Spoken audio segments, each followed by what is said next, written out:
देश के सभी स्कूलों के लिए टीईटी अनिवार्य किया जाए, टीचर एलिजिबिलिटी टेस्ट अनिवार्य किया जाए। ये मांग वाली जो पीआईएल थी, आज उस पर माननीय सुप्रीम कोर्ट में सुनवाई हुई है।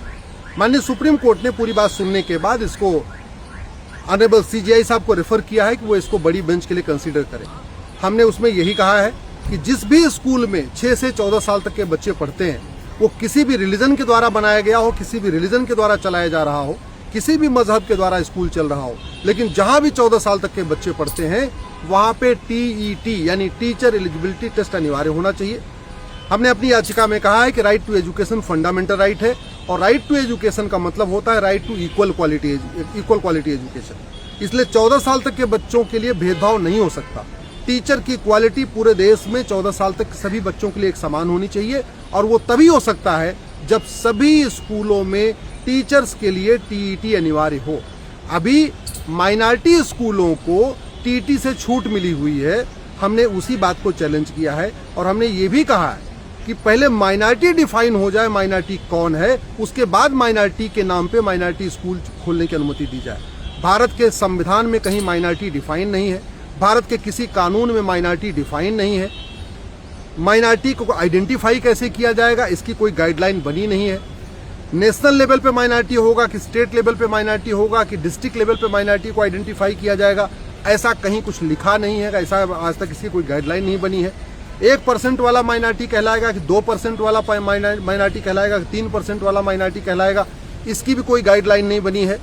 जिसकी संख्या हजारों में होगी वो माइनॉरिटी कहलाएगा, या जिसकी संख्या लाखों में होगी वो माइनॉरिटी कहलाएगा, या जिसकी संख्या करोड़ों में होगी वो माइनॉरिटी कहलाएगा। तो आज की डेट में माइनॉरिटीज के नाम पे स्कूल चल रहे हैं, माइनॉरिटी के नाम पे कॉलेज चल रहे हैं, माइनॉरिटी के नाम पे लोन वजीफा चल रहा है, माइनॉरिटी के नाम पे यूनिवर्सिटी चल रही है, लेकिन माइनॉरिटी कौन है ये कहीं लिखा ही नहीं है। माइनॉरिटी को आज तक डिफाइन ही नहीं किया गया है। इसीलिए हमने इसको चैलेंज किया है। राइट टू एजुकेशन में 2012 में संसद में एक प्रस्ताव पास करके राइट टू एजुकेशन को बदला गया था, और वो 2012 में इसलिए बदलाव किया गया था कि 2012 में 7 राज्यों में चुनाव होना था। मुस्लिम पर्सनल लॉ बोर्ड और जमीयत उलमा हिंद बार बार कह रहे थे कि मदरसों को राइट टू एजुकेशन के दायरे से बाहर निकालिए। उसके बाद कांग्रेस की सरकार ने 2012 में राइट टू एजुकेशन में सेक्शन 1 सब क्लास 4 और सेक्शन 1 सब क्लास 5 जोड़ दिया था, और जोड़ के मदरसों को इससे बाहर निकाल दिया था राइट टू एजुकेशन के दायरे से। इसलिए मदरसों में कौन पढ़ा रहा है, कहाँ से फंडिंग हो रही है, क्या उनका सिलेबस है, पढ़ने वाला कौन है, पढ़ाने वाला कौन है, कौन सी किताब है, ये राइट टू एजुकेशन के दायरे से बाहर हो गया है। हमने उस दोनों धाराओं को भी माननीय सुप्रीम कोर्ट में चैलेंज किया है। आज माननीय सुप्रीम कोर्ट ने सभी दलीलों को सुनने के बाद इस पूरे मामले को ऑनरेबल सीजीआई साहब को रेफर किया है कि वो इस पे कंसीडर करें कि इस पे बड़ी बेंच बनना है कि नहीं बनना है। और वो इसलिए किया है क्योंकि इसके पहले जब टीटी का मैटर आया था वो लार्जर बेंच को रेफर हो गया था, इसलिए आज हमारा मैटर भी इसको लार्जर बेंच को रेफर कर दिया गया है। जब इस पे सुनवाई होगी, एक साथी सुनवाई होगी, हमारा यही कहना है कि राइट टू एजुकेशन का मतलब right to equal quality education होता है। राइट टू एजुकेशन का मतलब यूनिफॉर्म एजुकेशन होता है। राइट टू एजुकेशन का मतलब 1 नेशन 1 सिलेबस होता है, 1 नेशन 1 करिकुलम होता है। राइट टू एजुकेशन का मतलब सारे टीचर्स की क्वालिटी एक जैसी होनी चाहिए, यूनिफॉर्म क्वालिटी होनी चाहिए, और वो तभी होगा जब जहां भी 14 साल तक के बच्चे पढ़ रहे हैं उनके लिए नियम कानून एक होगा, रेगुलेशन एक होगा। हमने इसमें ये भी कहा है कि अगर आप इस तरीके से डिस्क्रिमिनेट करते रहेंगे कि नहीं बाकी जो स्कूल हैं वहाँ पे 25% गरीबों को रिजर्वेशन रहेगा, लेकिन जो माइनॉरिटी स्कूल है उसमें 25% रिजर्वेशन नहीं होगा, तो स्कूल खोलने के लिए लोग कन्वर्ट होना शुरू करेंगे। और ये घटनाएं आ भी रही हैं। उत्तर प्रदेश में, बिहार में बहुत सारे ऐसे लोग स्कूल खोलने के लिए अपने आप को बौद्ध कहने लग गए हैं, स्कूल खोलने के लिए अपने आप को सिख कहने लग गए हैं। मतलब माइनॉरिटी का लाभ लेने के लिए लोग माइनॉरिटी में कन्वर्ट होते जा रहे हैं। तो ये जो माइनॉरिटी वाला डिवीजन चल रहा है ये ठीक नहीं है, ये बिल्कुल गलत है। ये हमारी देश की एकता अखंडता के खिलाफ है, हमारी संप्रभुता के खिलाफ है। और वैसे भी जब भारत का विभाजन एक बार मजहब के आधार पर हो चुका है, रिलीजन के आधार पर हो चुका है, फिर मजहब के आधार पर नियम कानून नहीं होना चाहिए, मजहब के आधार पर स्कूल कॉलेज नहीं होना चाहिए, मजहब के आधार पर भेदभाव नहीं होना चाहिए, मजहब के आधार पर किसी भी तरीके की विशेष सुविधा नहीं देनी चाहिए।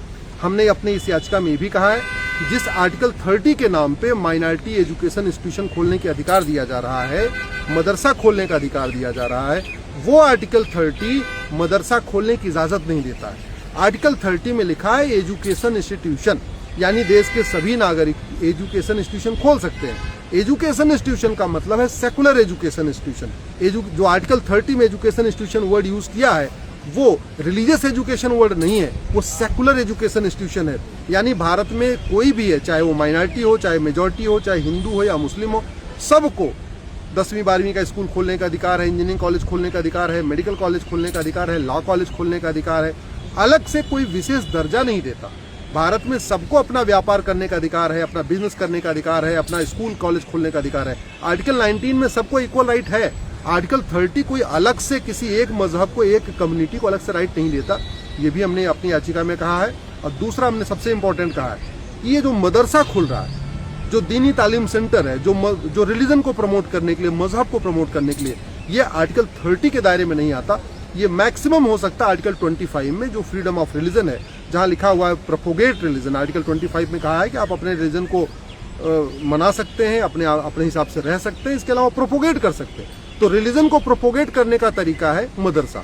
तो मदरसा आर्टिकल 25 में आएगा, न कि आर्टिकल 30 में आएगा। इन्हीं सारी बातों को सुनते हुए हमने करीब उसमें 15 क्वेश्चन ऑफ लॉ रेज किए हुए।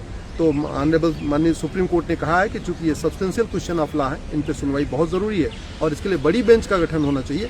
इसलिए इस पूरे मैटर को बड़ी ऑनरेबल CJI साहब के पास रेफर कर दिया है कि वो इस पे बड़ी बेंच बनाएं और इस पे आगे की सुनवाई शुरू करें।